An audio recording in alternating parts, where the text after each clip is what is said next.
जय श्री राधे। पूज्य श्री सद्गुरुदेव भगवान के चरणों में प्रणाम। श्री कृष्ण अनुरागिणी पूज्य संतोष बहन जी का जीवन चरित्र। आइए आज से उनके बाल्यकाल के विषय में सुनते हैं। कुलम पवित्रम जननी कृतार्था वसुंधरा पुण्यवती चतेन नृत्यन्ति स्वर्गे पितरस्तु तेषां येषां कुले वैष्णव नामधेय। वह कुल, जननी और वसुंधरा पुण्यशाली है जहाँ किसी वैष्णव भक्त का जन्म होता है। इसके साथ साथ वह काल, देश और व्यक्ति भी धन्य है जिन्हें भक्तों से संबंधित होने का गौरव प्राप्त हो जाता है। वैष्णव जगत में कार्तिक मास की महत्ता अतुलनीय है। स्नान, व्रत, नियम, उपासना जैसे भजनांगों की परितृप्ति से भरे इन दिवसों में वैष्णवगण भक्ति भाव से भरे रहते हैं और पूर्णिमा आते आते तो इन भावों की पराकाष्ठा ही हो जाती है। आह, अमृतमयी वृष्टि से सराबोर ये दिन रात। सन 1923 की ऐसी ही पावन कार्तिक पूर्णिमा थी। प्रकृति के अद्भुत सौंदर्य की झलक दर्शाते कश्मीर प्रांत के जेहलम जिले में रह रहे चौधरी गंगाराम और चाननदेई के प्रांगण में चांदनी की उज्जवल किरणें पूर्ण भक्ता संतोष जी का रूप धर प्रकट हो गई। उधर पूरा शहर गुरु नानक देव जी के प्राकट्य दिवस के समारोह में खुशी से झूम रहा था। इधर चाननदेई गुरु साहब की दी हुई इस अनमोल कृपा को अपने अंक में समेटे हर्ष से विभोर हो रही थी। हष्ट पुष्ट लालिमा लिए वर्ण की चंचल चपल नेत्रों वाली इस नन्ही बालिका ने सबका मन मोह लिया। इसकी शैशव सुलभ चेष्टाएं सबको असाधारण रूप से आकर्षित किया करती। माता पिता के साथ साथ ये नन्ही बच्ची बड़ी बहनों और भाई की बहुत ही लाडली थी। उन सबके प्यार से पोषित ये धीरे धीरे बड़ी होने लगी। समृद्ध संपन्न परिवार था। माँ चाननदेई सिख परिवार से संबंधित थी, अतः घर में भक्तिमय वातावरण था। सुबह सुबह जप जी साहब का पाठ, सुखमणि साहब का पाठ और संध्या को रहरास जी का पाठ नित्य नियम पूर्वक से होता था। सो बाल्यकाल से ही इनमें भी नाम सिमरन और साधु सेवा की स्वाभाविक अभिरुचि थी। पिता लकड़ी के ठेकेदार थे, श्रद्धावान और संत सेवी भी थे, पर संभ्रांत परिवारों में वैभव से उपजा एक अवगुण उनमें भी था। शराब का व्यसन भी उन्हें कुसंग से लगा हुआ था। मित्रों परिजनों के साथ समय ऐसे ही बीत रहा था। तभी कालचक्र इतनी तेजी से विपरीत दिशा में घूम गया कि स्तब्ध रह गए। काल के क्रूर प्रवाह में एक एक करके इनके 4 बच्चे असमय ही बह गए। उनके बिछोह ने चौधरी गंगाराम को अंदर तक झकझोर दिया। पड़ोस की एक वृद्धा, जिसे सब भुआ जी कहते थे, शोक संवेदना प्रकट करने आई। अपने उग्र और बेबाक स्वभाववश कह उठी, चौधरी तेरी शराब ही इन बच्चों को खा गई।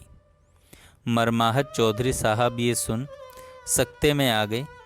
इन दुखद घटनाओं को ये झेल नहीं पाए और विक्षिप्त से हो गए। गम में डूबे चौधरी साहब संज्ञाहीन से पड़े रहते, न खाने की रुचि न पहनने की सुधि। समय मानो स्थिर सा हो गया। इनकी ऐसी विक्षिप्त अवस्था से विचलित चाननदेई का दिल रो पड़ता। नाम सिमरन, संत सेवा किसी में भी मन न लगता। एक दिन शहर से दूर घने जंगलों में रह रहे एक सिद्ध पुरुष को ये कुछ पड़ोस की स्त्रियों के साथ प्रणाम करने गई। दुखी मन से संत जी से अनुनय विनय करती हाथ जोड़कर कहने लगी, महाराज एक बार मेरा घर अपनी चरण रज से पवित्र कर दो। बच्चों के जाने से मेरे पति बहुत ही आकुल व्याकुल क्षुब्ध से रहते हैं। घर की अशांति ने मेरा सुख चैन छीन लिया है। ये साधु महाराज पूर्ण ब्रह्मनिष्ठ और अलौकिक योग सिद्ध पुरुष थे। सर्वत्र ब्रह्म दर्शन करते उन्मत्त से रहते। बस्ती में इनका जाना यदा कदा ही होता। चानन देई के बहुत प्रार्थनापूर्ण आग्रह करने से वे इनके घर आ गए। नील पुंज की झलक। संतोष जी उस वक्त मात्र 6 वर्ष की नन्ही बालिका थी। पिता से जुड़कर बैठी एकटक संत महात्मा को देखने लगी। संत जी का तेजस्वी चेहरा, उनकी फकीरों वाली वेशभूषा, अंतर्मुखी वृत्ति, कुछ ऊपर को चढ़ी हुई अधखुली सी आंखें, बहुत ही प्रभावशाली व्यक्तित्व था। उनके दर्शन मात्र से इनके मन में हलचल सी मच गई। शायद पूर्व जन्म की कुछ भूली बिसरी बातों से कड़ियां जुड़ने लगीं। संत जी ने अत्यंत प्यार से चौधरी साहब के केशों को सहलाया। काफ़ी देर तक उनके मस्तक पर हाथ धरे रखा। बहुत ही अल्प से शब्दों में मृत्यु की अटलता और मानव जीवन के लक्ष्य पर ध्यान देने को कहा। संत जी के उन वचनों ने चौधरी साहब की प्रज्ञा चक्षु खोल दिए और भावावेश की अधिकता से वे मूर्छित हो गए। साधु महाराज तो चले गए, पर नन्ही संतोष दिन रात पिता की सेवा करती, इनके पास बैठी एकटक इन्हें निहारती रहती कि कब ये नैन खोलें और उन संत के कथन अनुसार वह इन नैनों में उस शाश्वत परम तत्व की झलक देख सकें। पिता की ये खूब सेवा करती, उनके केशों में कच्चा दूध डालकर धोती, अपने नन्हे नन्हे हाथों से रोटी के छोटे छोटे टुकड़े कर उनके मुख में डालती। सेवा की प्रतिमूर्ति पूज्य संतोष जी की ये सेवा साधना का रूप बाल्यकाल में ही प्रदर्शित हो गया था। वह बिना किसी प्रमाद के लग्न से वह सेवा में जुटी रहीं। उनकी उत्सुक खोज भरी निगाहें पिता के चेहरे पर लगी रहती। उस परम तत्व की झलक उन्होंने पिता की आंख खुलते ही पा भी ली। उन्हीं के शब्दों में, एक नील प्रकाश पुंज केवल कुछ क्षणों के लिए उनकी आंख खुलते ही दिखाई दिया। आहा, कैसी चमक थी! आंखें चौंधियाने लगी थीं। शायद यही इनकी प्रथम दिव्य अनुभूति थी। तत्पश्चात पिता तो संत स्वरूप ही बन गए। उनके जीवन में मूलभूत परिवर्तन हो चुका था। मुख से सदैव नारायण नारायण उच्चारण करते। उनके लिए समग्र विश्व नारायण स्वरूप हो गया था। दोस्त भी नारायण, पत्नी भी नारायण, बेटी भी नारायण, यहाँ तक कि पशु पक्षी भी नारायण। सब अब ऐसे पिता के प्यार भरे संरक्षण में पोषित होने लगी। पूज्य संतोष जी। एक दिन पूज्य संतोष जी घर के पास ही स्थित मंदिर में गईं। वहाँ प्रभु के विभिन्न रूपों में बड़े ही सुंदर श्री विग्रह थे। अपरिमित सौंदर्य की खान ठाकुर श्याम सुंदर के दर्शन करते ही ये विमुग्ध हो गईं। उस मोहिनी के वशीभूत ये अपनी सुधबुध खो बैठी। अपनी तन्मयता में ये ठाकुर जी के साथ ही विराजित किशोरी जू को देख ही न पाई। श्याम सुंदर की बाकी छटा ने इन्हें बौरा सा दिया। आंख बंद करती तो ठाकुर मन में झांकते, आंखें खोलती तो समक्ष प्रकट भाव दृष्टि में रोम रोम में ठाकुर समा गए। विचित्र सलोनी सी स्थिति इनकी। उस भावभीनी स्थिति में ये घर आ गई। निश्चय ही ये ठाकुर से जीवंत साक्षात्कार ही था। बातचीत करते हुए, मुझे ये प्रसंग सुनाते हुए उन्होंने निज मुख से स्वीकारा भी था। हाँ, शब्दों का चयन कुछ और किया था। उन दिनों ये एकदम जड़वत हो गईं। गुमसुम सी पड़ी रहती, अपलक कुछ निहारती रहती, मानो इस लोक में उनकी उपस्थिति ही न हो। उस अवस्था में ये कुछ भी खा नहीं सकती थी। सभी परिजन हैरान परेशान से हो गए। पिताजी इन्हें बहुत प्यार करते थे। वे ही कभी कभी गोद में ले दूध के कुछ घूंट इन्हें पिला देते थे। अक्सर 3 मंजिले पर छत पर ही बैठी रहती, आंखें झरझर बहती रहती। धूप, आंधी, वर्षा कुछ भी न इन्हें भासता। पिता ममतावश 2 चारपाइयाँ खड़ी कर उस पर चादर डाल छाया कर जाते। पूज्य संतोष जी कान में रुई डाले रखती ताकि बाहर की कोई चर्चा कहीं कान में न पड़ जाए। उन्हीं के शब्दों में, नाम सिमरन का जो सुख तब हुआ उसके बाद जीवन भर न हुआ। नाम सिमरन का जो सुख तब हुआ उसके बाद जीवन भर न हुआ।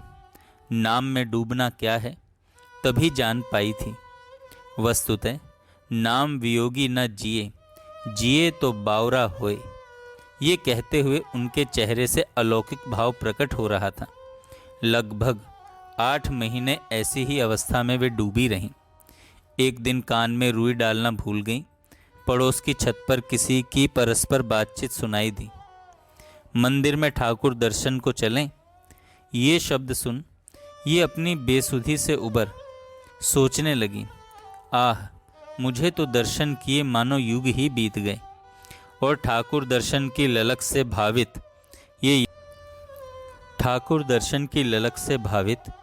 ये यंत्रवत नीचे उतरी। पिताजी ने इन्हें सीढ़ियों से नीचे उतरते देखा तो प्रसन्न हो उठे। ये धीरे धीरे पग धरती मंदिर चली गईं। इनकी अर्धबाह्य दशा देख पिता भी पीछे पीछे ही मंदिर चल दिए। मंदिर के इन श्री विग्रह के प्रति श्री संतोष जी का अद्भुत प्रणय भरा भाव था। ठाकुर जी से उनकी संलग्नता इतनी प्रगाढ़ थी कि हर पल वे उन अनुभूतियों से ओतप्रोत रहती। 23 मई 1996 को एक बहन को अपने बचपन की स्मृतियां बताते हुए कह उठी, बचपन में जेहलम मंदिर के युगल स्वरूप को ही जानती थी। एक बार स्वप्न में देखा वे कक्ष से बाहर आ रहे हैं। मैं भी वहां पहुंच गई। इतने में वे अंदर जाने लगे। मैंने कहा, मुझे देखकर भी अंदर जाओगे? मेरा आना तुम्हें अच्छा नहीं लगा? यह सुनकर वे फिर बाहर आ गए। मैंने दोनों चरण पकड़ लिए और श्री ठाकुर जी से कहा, सुना है तुम्हारी माया बहुत प्रबल है। वह जिसको घेर लेती है वह फिर उसी में बंध कर तुम्हें भूल जाता है। तुम वचन दो कि मुझे तुम्हारी माया कभी न बांधे। उन्होंने सिर हिला दिया, जैसे उन्होंने मेरी बात सुनी और उसको मान लिया। बचपन में मन बिना प्रयास उन्हें पकड़ता था, उनको अपना मानता था। बस यही एकमात्र अपने लगते थे। अपने इन एकमात्र अपने लगने वाले श्री ठाकुर जी के प्रति उनका मन उमड़ा ही रहता। एक बार सर्दियों में इनके लिए संतोष जी ने उनके वस्त्र बुने। मंदिर में पुजारी जी ने वस्त्र धारण करा दिए। जब ये दर्शन करने गईं तो इनके कान में मीठी सी आवाज़ आई, और मेरे लिए नहीं बनाए? इनकी दृष्टि उधर उठी। देखा श्री राधा जी महीनों से मंदिर में दर्शनार्थ आ रही थी, पर आज किशोरी जी के ध्यान आकर्षण से इन्हें पता चला कि श्याम सुंदर के साथ किशोरी राधा जी भी हैं। आह, दर्शन करने के समय की तन्मयता की अनूठी मिसाल हैं पूज्य संतोष जी। ठीक अर्जुन के लक्ष्य भेदने के समय कि चिड़िया की आंख के काले बिंदु के एकाग्रता के समान, ऐसी एकाग्रता, ऐसा मन का जुड़ाव निश्चय ही उनके असाधारण व्यक्तित्व का प्रमाण है। इस तन्मयता पर किशोरी राधिका का रीझना स्वाभाविक ही था। इसलिए कुछ दिनों के बाद जब वे जरी के बहुमूल्य कपड़े युगल वर के लिए बनाकर के ले गईं तो प्यारी जी कह उठी, पहले तू पहन के दिखा। और इन्होंने भी झट लहंगा अपनी कटी से लगाकर उन्हें दिखाया। किशोरी जी के चेहरे पर अद्वितीय प्रसन्नता भरा भाव था। पुजारी जी भी आश्चर्य से इस नन्ही बालिका के इस कौतुक पर आश्चर्य मुग्ध थे। भक्ति रस के पारखी पंडित जी ने वस्त्र युगलवर को अगले दिन ही धारण कराए। ठाकुर जी की इस प्रीति संबंधी अनुभूतियों ने इनमें सतत सानिध्य की लालसा जगह बावरासा बना दिया। विरह उन्माद की दशा में ये अकेली जंगलों में घूमती रहती थीं। एक दिन ये एक संत को प्रभु दर्शन करा देने की याचना करते करते व्यग्र हो उठी और उनके पीछे पीछे ही जंगलों में जाती रहीं। निर्भीक और धुन की पक्की तो थी ही, उन संत ने जब इस तरह अपने पीछे इस नन्ही बालिका को आते देखा तो प्यार से समझाया और वापस घर लौट जाने को कहा। ये थोड़ी देर रुकी और फिर उनके पीछे पीछे चल दी। इस पर वह संत रुष्ट हो गए। जैसे ही उन्होंने पीछे की ओर मुड़कर देखा तो उनकी ओर से खूब ताप लिए हवा का झोंका जैसे ही उन्होंने पीछे की ओर मुड़कर देखा तो उनकी ओर से खूब ताप लिए हवा का झोंका संतोष जी की ओर लपका, मानो आग की लपटें हों। इन्हें कुछ दिखाई तो नहीं दिया, पर ये रुक गईं। वाणी का इन पर प्रभाव न होते देख उन महात्मा को इनसे पीछा छुड़ाने का शायद यही उचित उपाय सूझा। थोड़ी देर बाद ये वापस लौट गईं। प्रभु मिलन की पिपासा में ये जंगलों में ही नहीं, कभी कभी शमशान की तरफ भी निकल जाती थीं। समय असमय का ध्यान भी बेसुधी में कहाँ रह पाता था। एक दिन संध्या को ये उधर ही निकल गईं। अचानक इनका पांव जलती राख पर पड़ गया। इन्हें तो कुछ भी आभास न हुआ, पर किसी की आवाज़ कानों से टकराई। किसी के ऊपर पांव रखकर चलना ठीक नहीं। ये चौंकी, चारों ओर दृष्टि उठाई, कहीं कोई दिखाई नहीं दिया। फिर नीचे की ओर जो देखा तो क्षोभ से भर उठी। पूछा, कौन हो आप? मेरा अपराध क्षमा करो। आवाज़ आई, आपके चरण स्पर्श से मैं मुक्त हुआ, पर चलते हुए सावधान रहना चाहिए। ये विनय से हाथ जोड़े जोड़े घर वापस आ गई। इनके घर से काफ़ी दूर घने जंगलों से परे झेलम नदी बहती थी। अपनी उसी प्रभु प्रेम की त्वरा से उन्मादित अवस्था में ये एक बार अर्धरात्रि को 12 बजे सुनसान बीहड़ वन को पार करती नदी में कूद पड़ी। पहाड़ी जंगली बस्तियों में वैसे भी रात जल्दी हो जाती है। सभी अपने घरों में ही सिमटे बैठे रहते हैं। जहाँ जेहलम के तट पर सिवाय नदी की कलकल ध्वनि के चारों ओर निस्तब्धता छाई रहती है। अर्धरात्रि को इनके अनायास नदी में कूदने का किसी को पता ही क्या चलता। पर ये क्या, एक कोमल से हाथ ने इन्हें चुपचाप तट पर ला और लिटा दिया।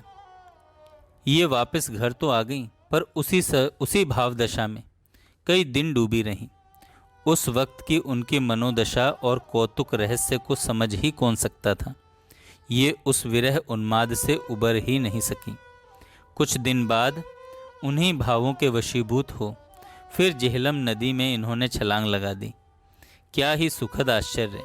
पिछली बार की तरह इस बार भी किसी कोमल हाथ का स्पर्श इन्हें पुलकित सा करता तट पर बिठा गया।